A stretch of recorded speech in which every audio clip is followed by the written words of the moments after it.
Welcome to the Researching Practice, Introducing the Theory of Practice Architectures vodcast. My name is Máirín Glenn, and I'm here today with the originator of the Theory of Practice Architectures, Stephen Kemmis. This is the final episode in this series of vodcasts, and it is entitled Conclusions. And so, Stephen, would you like to lead us into it, please? Indeed. We decided, Máirín, to make this a series of podcasts to give people a bit of an introduction to the theory of practice architectures in a way that accompanies books like the Transforming Practices book that are a kind of current statement of the theory. It's hoping to give people a bit of an opportunity to hear us talking and approach all that stuff in a more informal kind of a way. But I was very conscious that I spend quite a lot of time talking to people around the world about the theory of practice architectures and trying to help them, especially people who are coming new to the theory, often high degrees by research students, PhD students, and they often have queries and questions.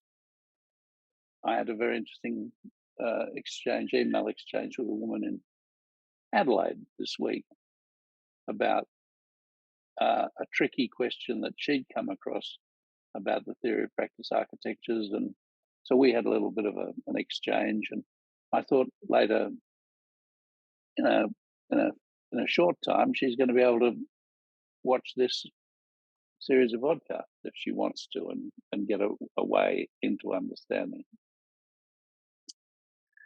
But I think, as we've said, Máirín, that the theory of practice architecture is meant to be a way of understanding practices, social practices in general. But of course, with our own backgrounds, we've emphasised educational practices. But it can be used to study all kinds of professional practices, occupational practices, and practices in everyday life. And so I'm working on projects to do with learning in everyday life at the moment. And we're using the theory of practice architectures as a conceptual framework, as a lens to look into everyday life like that. And one of the big things that I've tried to emphasize through the theory and through this series of podcasts is that for the theory of practice architectures, sites really matter. Where a practice happens matters, because what we say and what we do and how we relate to people and things are shaped by where we are. And it's not just a context, a blank, empty context. We're actually shaped by the circumstances under which we're practicing. And so we try to recognize how those arrangements shape what we can think and say, what we can do, and how we relate is, to me, a really crucial breakthrough that the practice theorist Theodore Schatzky, made and has been writing about for 20-some years. So the theory of practice architectures really takes sites seriously, and when we're talking about arrangements, it's what sort of things can people say in the languages that are here? What can they do amongst the material objects that are here? What can they do in the patterns of relationship that already exist here when we come into them? So that's the sort of general aim. That's great.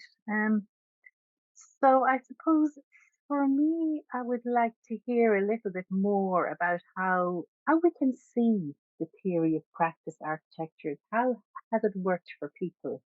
Where can we see that it has happened and illuminated their educational practice or other practices indeed? Examples that come from the book Changing Practices, Changing Yes. Education. Well, in relation to that inquiry teaching example, one of the things that happened in that school was that the very effective principal and her executive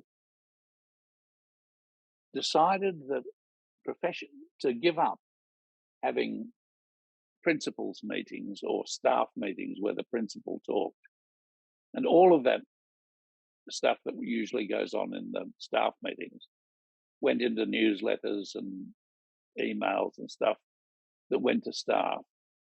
So they cleared the decks, and they had instead professional learning meetings every week. And each week, the staff moved from classroom to classroom to classroom, sitting at the desks or tables in those classrooms. And the chair of that meeting was the teacher whose classroom that was. And so everybody went, all the teachers went to everybody else's classroom and sat in it. And they talked about their professional practice together and the action research they were doing on their own attempts to do inquiry teaching. And so those practices of professional learning became really important. Now, I should say, there were 2 or 3 teachers who held out, didn't want to do action research, didn't want to change their practices, but everyone ploughed on anyway. And so everything doesn't always go hunky-dory according to plan and so on. And it doesn't always go harmoniously and without conflict or confrontation or whatever.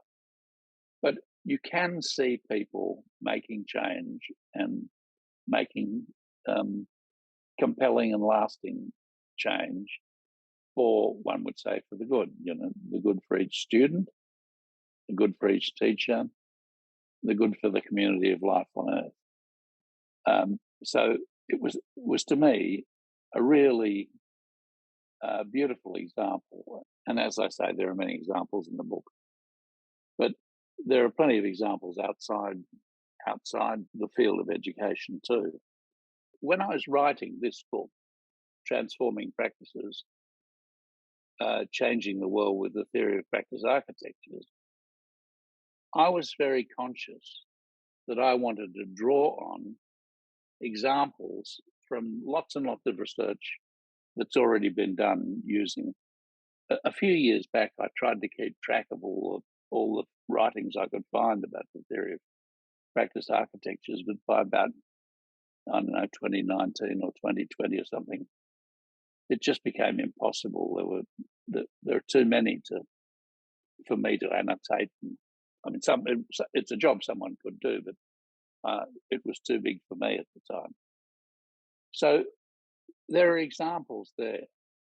But in the book, I've also tried to point towards really important contemporary problems: sustainability, climate change, Me Too, Black Lives Matter, and to show that in all of these cases, you can understand how changing the arrangements, the languages that people speak, the ideas that people have, what they do, the resources they can use, the materials available to them, things like that, and the kinds of relationships that they're able to create, they can change the way the world works. And so I've analysed examples like Black Lives Matter in order to show, yes, they do. They change the language in which we think about the issue. I mean, one of the things I say in the book is that it was so prescient, so insightful to call it Black Lives Matter, because the conservative response to Black Lives Matter is all lives matter.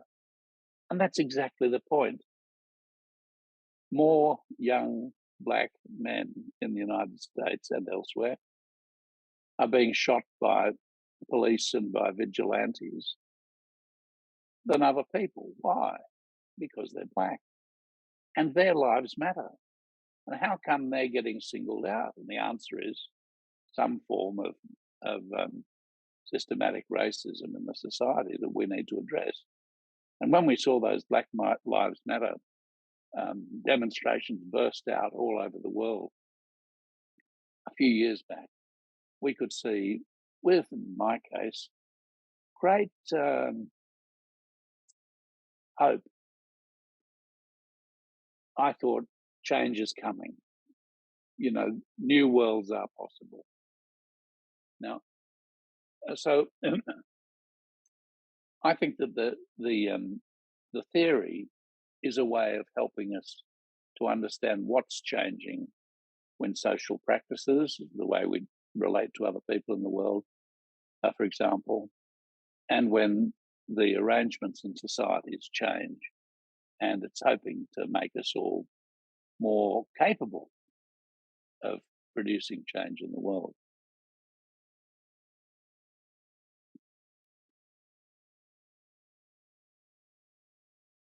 So when we began the series, we were looking at people doing the tango, the example of the tango as a practice. And so the theory of practice architectures that we talked about in an earlier episode is laid out with these sorts of elements that, as we've seen and talked about. Practices are made up of sayings, doings, and relatings held in place by people's purposes and, for example, their dispositions and situated knowledge. And those things are made possible by practice architectures, which are composed of cultural discursive arrangements, material economic arrangements, and social political arrangements that we find in practice landscapes, among other practices, and practice traditions like progressive education, or there are various ones. But the way we're hoping that people will, coming new to the theory, will use the table is something like this. If you had a blank version of this table, you could be thinking, filling in these boxes to say, what are people saying and thinking and writing and reading about in these practices I'm watching? What are they doing? How are they relating to others in the world? And what are the language and ideas they're using? The objects and materials and so on they're using? What are the relationships between people? What are the things that go on in this practice landscape? What are the practice traditions that are guiding people, the ways we do things around here? And I think when you're analysing practices, I mean, we do this, as it were, quite explicitly in our research on practices. We use this table, but all the things we collect about sayings, doings, and relatings would fill, notebook after notebook, and trying to work out what the arrangements were that held those sayings, doings, and relating and practices also a big enterprise. So you don't come to the whole thing in this table. You can use it for maybe giving a few simple examples or whatever. But what you want to be able to talk about is how the practices are being shaped by practice architectures and to say something about that. And so in that book, Transforming Practices, I'm trying to say how things are changing in relation to Black Lives Matter or Me Too or climate change, green movement, and so on, using those kinds of things. I think maybe a screen grab of this particular slide I think would be useful for people who are just beginning to do some work in the field of the theory of practice architectures. And I think even furthermore, for people like myself who are interested in researching their own practice, that they could consider what I am seeing, thinking, writing, and reading under the sayings heading, and what I am doing under the doings column. But I think it's something that you could, as you say, jot down some ideas that you have right now about what's happening in your practice situation or in the practice situation in which you are involved. And I think it would be a really useful way to kickstart an investigation into your own practices and practice architectures. And as people may or may not remember, in an earlier episode, we talked about what people are saying at time one and what they're saying at time two, what they're doing at time one, what they do. And you can show how they've learned by demonstrating. At time one, they thought this, and at time two, they think this. At time one, they did that, and at time two, they did that other thing, and so on.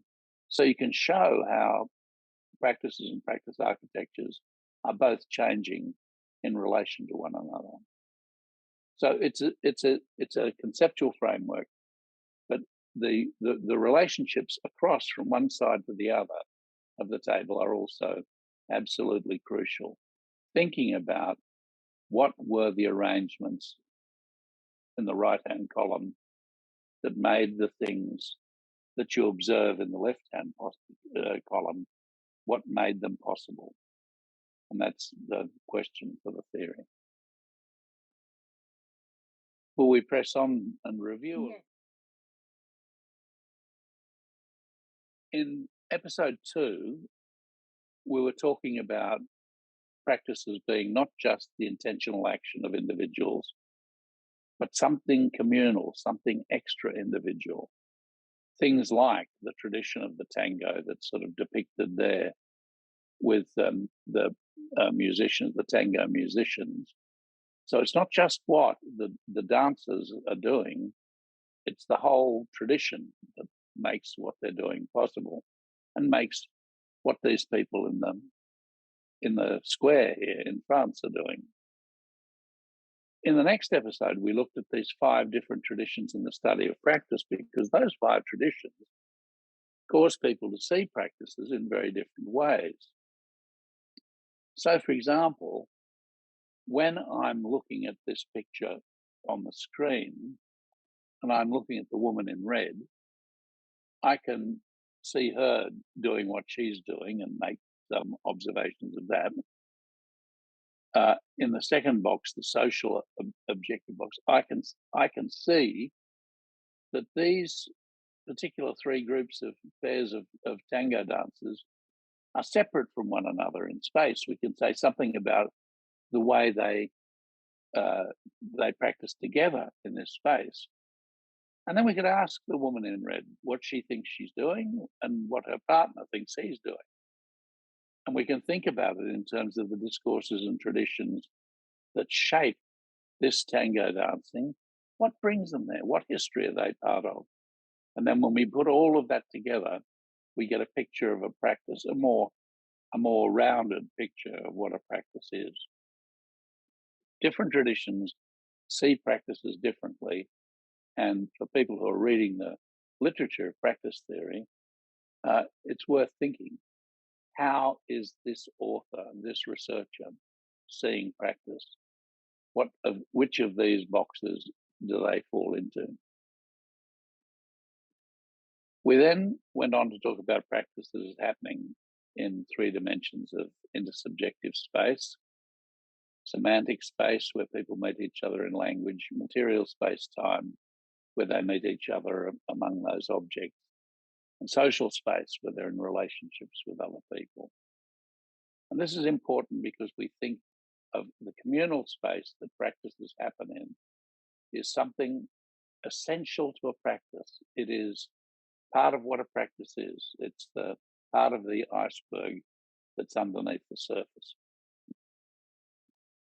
Then we came onto this theory, and we've just been talking about that. We've just, as it were, reviewed the theory and seen how you can use that theory as a kind of table of invention is the term, a table of invention for analysing practices, your own and other people's.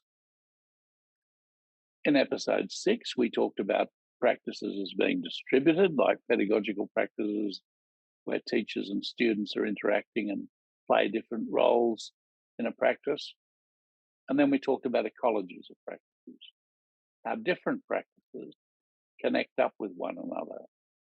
So leading practices, in the example we looked at, changed professional learning practices, which changed the way teachers did research and evaluation on their work, which changed the way they taught and changed their learners' learning practices. And then, Máirín, we talked about changing practices. And you wondered about the extent to which people could change the practice architectures that enable and constrain what they do. And while there are limits, it is also possible for people to change some things. And I think thinking about how you can change practice, the arrangements, is a pretty important thing to do. And when I began thinking about all of this, of course, I thought in this totalized way, you can overthrow the regime of practice architectures and replace it with another regime. But actually, that's not how it happens. You can, as Barry McDonald, the educational evaluator, said long ago, the citadel of established practice does not fall to the polite knock of a good idea. Sometimes it takes a siege, a Trojan horse, or other things like that. Changing practice architectures also includes working around existing arrangements, ignoring the existing arrangements and trying something for yourself, climbing underneath them, climbing over them, or tunneling under them. You can often get around the existing practices to try new things in, for example, in this site or your classroom or whatever, and do things differently and wait for people to tell you, oh, you can't do it that way. And then you can say, but this way works very well. Look at the evidence. And that's changing practice architectures is not always. You don't have to change the world before you can change anything. As I think I said, wonderful developmental theorist Anna Stetsenko says, we're transforming the world all the time, merely by acting in it. Transformation is not unusual. Transformation is everyday, commonplace. We're doing it all the time. So we can do it differently as well. Then we talked about a topic of great interest to you, and unfortunately I've left this spiral staircase picture that you found too wooden and rigid, because the action research cycle is more fluid, more organic, more human than that picture suggests. But the point is, we were talking about people trying to change the arrangements and their practices together. And here's a picture of that. And then we came to this question of education and social justice. And I offered a theory of education, which is really the reddish bits on the sides around the theory of practice architectures in the middle, saying education's initiation into forms of understanding, modes of action, ways of relating to others in the world, and its project for the individual is the good for each person, or education for living well. And on the side of society, on the side of the world we share, on the right-hand side, education fosters individual and collective self-expression to secure a culture based on reason, individual and collective self-development to secure a productive and sustainable economy and environment, individual and collective self-determination to secure a just and democratic society. And in this sense, the project of education is for the good of humankind and the good of the community of life on Earth, or it's education for a world worth living in. And those two purposes, living well in a world worth living in, are what was the focus of that book that was recently published, available open access, by edited by Kristen and available through Springer, but free to download. And its title is Living Well in a World Worth Living In for All.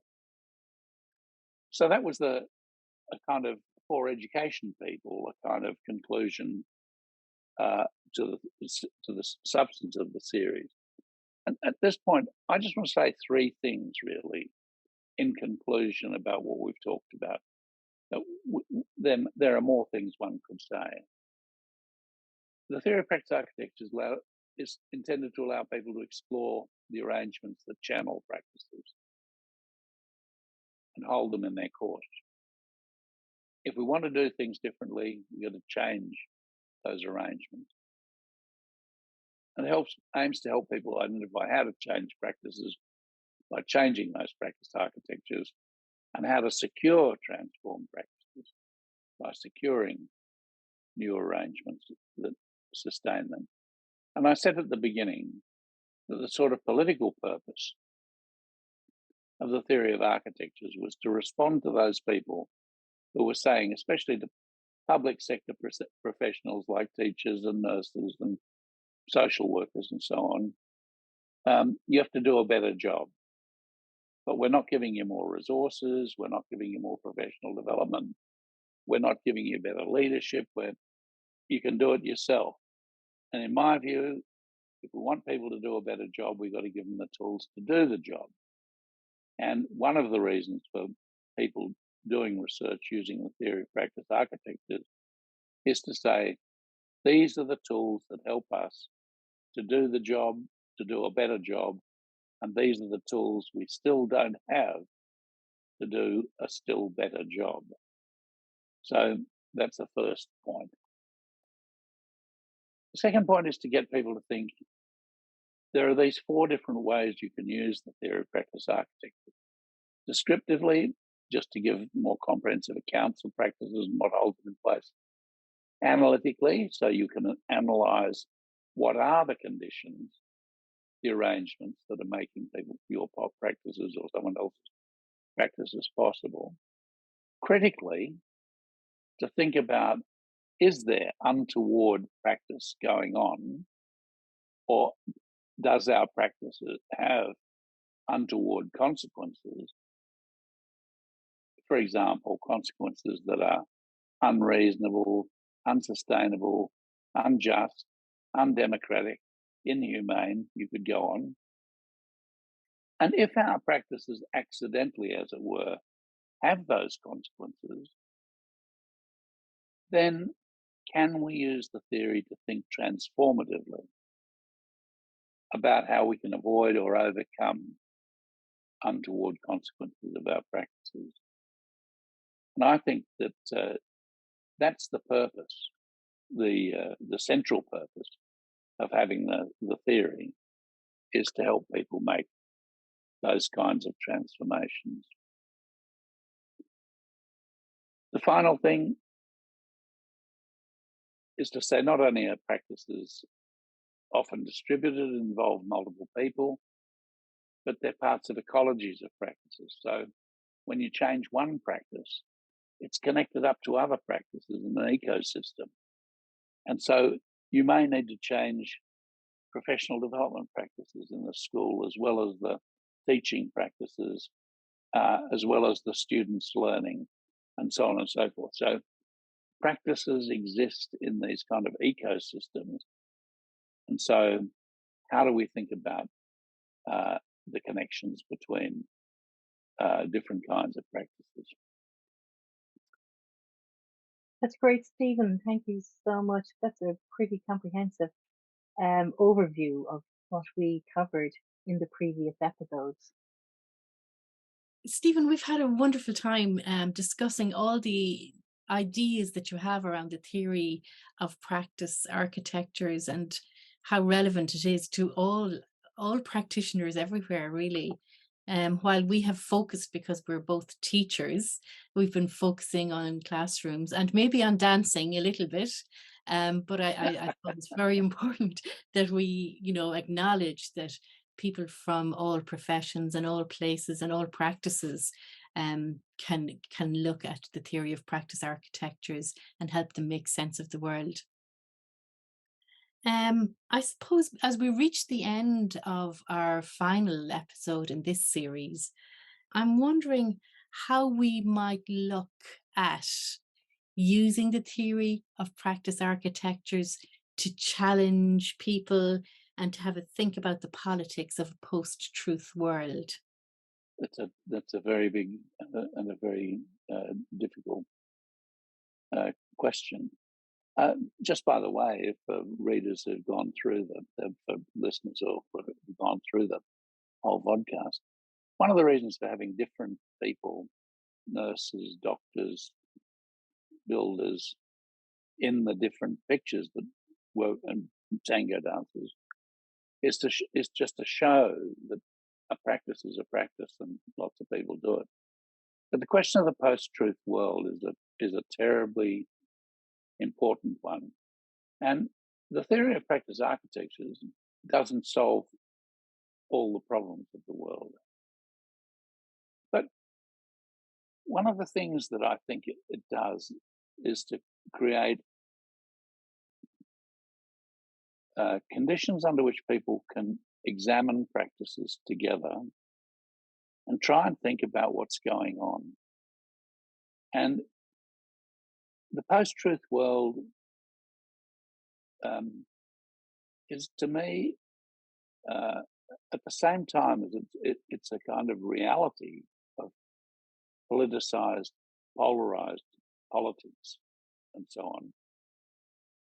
It's also about the failure of dialogue. Dialogue is the most important thing, or to put it even more in a more everyday word, conversation. If people want to solve the problems of the world, they've got to be in dialogue. And although people may scream at each other on Twitter or other social media, and sometimes they do in real life as well, but most of the time, people are able to retain some sort of civility. And when they're talking to someone, a friend, an acquaintance, in their family, in their workplace, they're able to maintain some sort of civility. And civility is the most important thing that we need to retain in a post-truth world. To put it in terms of another philosophical concept, the concept of recognition. You are your own unique person with your own unique background and experience. You are exactly the same as me. I have my own background and experience, and we meet each other from our own different points of view. And so the question is, how do we connect across these differences? And I believe that the way we try to connect is through what the philosopher Jürgen Habermas calls communicative action. Trying to reach intersubjective agreement about the language we use. What do you mean, lost the election? What do you mean, stole the election? We try to meet one another in mutual understanding. I see you like that president, while I don't like that president. You're entitled to your view, but we can each see we have a different view about the president. And then the question is, what are we going to do next in the situation in which we find ourselves? Can we find a way towards unforced, uncoerced action to deal with the issues that we're actually confronting in this practical situation. Without solving all the problems of the world, how do we do it? But that civility and recognition are, to me, a platform on which to discuss things in the world. And the theory of practice architectures is, to me, a way of populating the world with things to think and talk about with others, about our practices, what we do, and why, and so on, but also about the circumstances in which we find ourselves. And we find that you're using language in a different way to me. You're reacting to different parts of the world than the ones that I'm noticing and responding to. And you're relating to other people and in other ways, and in terms of other conflicts and confrontations. But we don't have to be bound by those. Those things are malleable. And so we can reach out to one another. So I think the theory of practice architectures it doesn't solve the world's problems. I'm not even thinking that it's not a theory of everything. But it might allow us to put things on the table in ways that make it more possible to talk about how can we change our practices to improve ourselves and the world we live in. A very comprehensive answer there, Stephen. And I love that idea, actually, of a mutual respect. And I think if the theory of practice architectures helps people in some way work towards an attitude of mutual respect, then we're onto a good thing. Let's hope, Máirín. Okay. I suppose I always like to finish a thing on a challenge. So for me, the challenge that I would give to you, Stephen, and to me, Máirín, and to the people who have chosen to listen and to watch this podcast, I would ask us all to have a think about a world, about how we might live well in a world, and how to make our world a world that is worth living in for all. Let's think about what we might do today to work towards that. So I think we're reaching the end of our vodcast, Stephen, and so we'll draw it to a close. Thank you, everybody. Thank you, Stephen, first of all, for all your insightful words over today's episode and the previous episodes. You may access these podcasts via YouTube on the link below, or at stephenkemmis.com, or at eari.ie. This is our final episode in this current series, and we've had a blast talking to one another, and hopefully you have enjoyed listening and watching as well. For now, goodbye from me, Máirín. And goodbye from me, Stephen. Thank you for having us. Thank you.